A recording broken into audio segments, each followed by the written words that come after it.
രണ്ടുപേരെയും ഞാൻ മാറി മാറി വിളിച്ചിട്ടുണ്ട്, പക്ഷെ ഇതുവരെയും കിട്ടിയിട്ടില്ല. നിങ്ങൾക്ക് ഉള്ള പുസ്തകങ്ങൾ സ്കൂളിൽ എത്തിയിട്ടുണ്ട്, അത് എത്രയും പെട്ടെന്ന് വന്ന് വാങ്ങിക്കണം. ഞങ്ങൾക്ക് ഓൺലൈൻ ക്ലാസ്സിന് പോകണമെങ്കിലും കുറേ ദൂരം പോകണം. അവിടെ ചെല്ലുമ്പോഴത്തേക്ക് ഈ വൈകുന്നേരമൊക്കെ ആകുമ്പോൾ ആനശല്യം അതൊക്കെ, അതുകൊണ്ട് പലപ്പോഴും പോകാതെ തിരിച്ചു വന്നിട്ടുണ്ട്. കൊല്ലം ജില്ലയിലെ പിറവന്തൂർ പഞ്ചായത്തിൽ ചെമ്പൻവാറിലെ ആദിവാസി ജനത ഇത്തവണ തെരഞ്ഞെടുപ്പ് ബഹിഷ്കരിക്കാൻ ഒരുങ്ങുകയാണ്. മൊബൈൽ ടവറും നിലയ്ക്കാത്ത വൈദ്യുതിയും ഉൾപ്പെടെയുള്ള അടിസ്ഥാന സൗകര്യങ്ങൾ ഒരുക്കി നൽകുവാൻ നടപടിയുണ്ടായില്ലെങ്കിൽ ത്രിതല പഞ്ചായത്ത് തെരഞ്ഞെടുപ്പിൽ നിന്നും വിട്ടുനിൽക്കാനാണ് 50ഓളം വരുന്ന ആദിവാസി കുടുംബങ്ങൾ തീരുമാനിച്ചിരിക്കുന്നത്.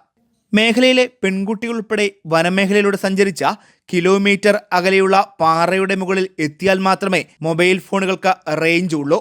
ആനയും പുലിയും ഉൾപ്പെടെയുള്ള വന്യമൃഗങ്ങളെ അതിജീവിച്ചാണ് ഇവർ 4 കിലോമീറ്ററിലധികം നടന്ന സമീപത്തെ പാറയുടെ മുകളിലെത്തുന്നത്. ഇവിടെ എത്തിയിട്ട് വേണം ഇവർക്ക് ഓൺലൈൻ പഠനത്തിനുള്ള ക്ലാസുകളിൽ പങ്കെടുക്കുവാൻ. നല്ല രീതിയിലുള്ള വിദ്യാഭ്യാസത്തിനും തുടർ പഠനത്തിനുമായി കാത്തിരിക്കുന്ന നിരവധി വിദ്യാർത്ഥികളാണ് ഈ ഊരിലുള്ളത്. ഈ ഓൺലൈൻ ക്ലാസ് ഞങ്ങൾക്ക് കുട്ടികളെ സംബന്ധിച്ച് ആദ്യം ഇച്ചിരി വിഷയമായതുകൊണ്ടാണ് ഞങ്ങൾ ആദ്യം കൊടിക്കൽ സുരേഷ് എംപിയെ വിളിച്ചു. അവർ വിളിച്ചപ്പോഴത്തേക്ക് ഒരാഴ്ചയ്ക്ക് അത് ശരിയാക്കി തരാം എന്നാണ് അവർ പറഞ്ഞത്. പക്ഷേ ഈ വാക്ക് ഇതുവരെ പാലിക്കുന്നതല്ലാത്തതിനാൽ ഞങ്ങളുടെ നാട്ടുകാരെല്ലാം കൂടെ വോട്ട് ബഹിഷ്കരിക്കാനുള്ള തയ്യാറെടുപ്പിലാണ്. ആദിവാസികൾക്ക് സർക്കാർ വിവിധ അടിസ്ഥാന സൗകര്യങ്ങളും ആനുകൂല്യങ്ങളും ഒരുക്കുന്നുണ്ടെന്ന് വാദിക്കുമ്പോഴും അതിജീവനത്തുള്ള അടിസ്ഥാന സൗകര്യം പോലും ഇവർക്കില്ല എന്നതാണ് സത്യാവസ്ഥ. കുട്ടികൾക്കുള്ള പഠന സൗകര്യമെങ്കിലും ഒരുക്കി നൽകണമെന്നും ആദിവാസി ജനത പറയുന്നുണ്ട്.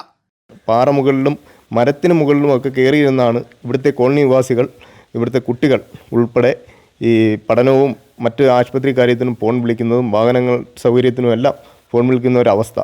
TV ഉൾപ്പെടെയുള്ള സംഭവങ്ങൾ കൊടുത്തെങ്കിലും കറണ്ടില്ല. മിക്ക ദിവസങ്ങളിലും കറണ്ടില്ലാത്തത് കാരണം ഈ കോളനിയിലെ കുട്ടികൾക്ക് പഠിക്കുവാൻ പോലും ഒക്കാത്തൊരവസ്ഥയിലേക്കാണ്. ആ അവസ്ഥയ്ക്ക് മാറ്റം വരാതെ ഈ കോളനി നിവാസികൾ ഒറ്റക്കെട്ടെ ഈ ത്രിതല പഞ്ചായത്ത് ഇലക്ഷൻ ബഹിഷ്കരിക്കുകയാണ്.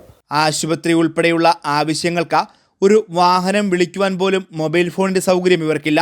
പകൽ സമയത്ത് വരെ പുലിയടക്കമുള്ള വന്യമൃഗങ്ങൾ കോളനിക്കകത്തെത്തി വളർത്തുമൃഗങ്ങളെ വരെ ഭക്ഷിച്ചിട്ടുണ്ട്. ഏറെ ഭീതിയോടെയാണ് രക്ഷിതാക്കൾ കുട്ടികളെ മലമുകളിലെ പാറയ്ക്ക് മുകളിലേക്ക് പഠിക്കുവാനായി വിടുന്നത്.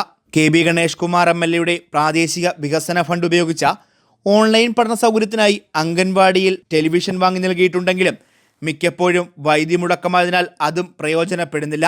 കഴിഞ്ഞ തദ്ദേശ തെരഞ്ഞെടുപ്പിലും നിയമസഭ ലോക്സഭാ തെരഞ്ഞെടുപ്പുകളിലും വോട്ട് തേടിയെത്തിയ ജനപ്രതിനിധികൾ മൊബൈൽ ടവർ സ്ഥാപിക്കുമെന്നും അടിസ്ഥാന സൗകര്യങ്ങൾ ഒരുക്കി നൽകാമെന്നുമുള്ള വാഗ്ദാനങ്ങൾ മാത്രമായി മാറി. പിറവന്തൂർ ഗ്രാമപഞ്ചായത്ത് ഉൾപ്പെട്ട ഈ വാർഡിൽ വിവിധ കുടുംബങ്ങളിലായി 200-ലധികം വോട്ടർമാരാണുള്ളത്. അടിസ്ഥാന സൗകര്യങ്ങൾ ഒരുക്കി നൽകാത്ത സർക്കാർ നടപടിക്കെതിരെ തെരഞ്ഞെടുപ്പ് ബഹിഷ്കരിക്കാനൊരുങ്ങി വനവിഭവ ശേഖരണത്തിനായി മലകയറിയിരിക്കുകയാണ് നിരവധി ജനത. ആദിവാസികൾക്കായി ആനുകൂല്യങ്ങളൊന്നും ലഭിച്ചില്ലെങ്കിലും കുട്ടികൾക്ക് അടിയന്തരമായി പഠന സൗകര്യമെങ്കിലും ഒരുക്കി നൽകണമെന്ന ആദിവാസി ഡെവലപ്മെന്റ് സൊസൈറ്റി സംസ്ഥാന പ്രസിഡന്റ് സന്തോഷ് മുള്ളുമല അടക്കമുള്ളവർ പറയുന്നുണ്ട്. ഇവർക്ക് ഇപ്പോൾ വേണ്ടതെന്ന് പറയുന്നത് പ്രധാനപ്പെട്ട ഒരു വിഷയം മൊബൈൽ ടവർ, അതുപോലെ തന്നെ വൈദ്യുതി, മുടങ്ങാതെ വൈദ്യുതി വേണം. ഇവിടെ ജനപ്രതിനിധികൾ, പിന്നെ രാഷ്ട്രീയമൊന്നും ഞാൻ പറഞ്ഞില്ല, ജനപ്രതിനിധികളായിട്ടുള്ളവർ പറഞ്ഞെന്ന് പറയുന്നു ഒരാഴ്ചയ്ക്കകം കൊടുക്കുമെന്നൊക്കെ പല ജനപ്രതിനിധികളും പറഞ്ഞായിട്ട് അറിയാൻ കഴിഞ്ഞു. എന്നാൽ മാസങ്ങളായിട്ടും ഇവരുടെ പഠനം, ഇവർക്ക് പഠിക്കാനെങ്കിലും ഒരു അവസരം, നല്ല പഠിക്കുന്ന കുട്ടികളുണ്ട്. ഇത് കാണുന്ന ജനപ്രതിനിധികൾ അല്ലെങ്കിൽ സർക്കാർ അല്ലെങ്കിൽ ഉദ്യോഗസ്ഥർ ഇവർക്ക് വേണ്ടുന്ന അല്ലെങ്കിൽ ഇതിനു വേണ്ടി പ്രവർത്തിക്കുന്ന ആദിവാസി മേഖലയിൽ പ്രവർത്തിക്കുന്ന പല സംഘടനകളുണ്ട്. വാരിക്കോരി വാതോരാതെ പിന്നെ TV-യിലും മറ്റുള്ളിടത്തൊക്കെ സംസാരിക്കുന്ന മൈക്ക് കെട്ടിയാൽ പ്രസംഗിക്കുന്നവരുണ്ട്. അപ്പോൾ പറയാനുള്ളത് ഇവർക്ക് അത്യാവശ്യം വേണ്ടുന്ന ഇവരുടെ പഠന സൗകര്യമെങ്കിലും ഒരുക്കാൻ തയ്യാറാകണമെന്നാണ് ഈ അവസരത്തിൽ പറയാനുള്ളത്.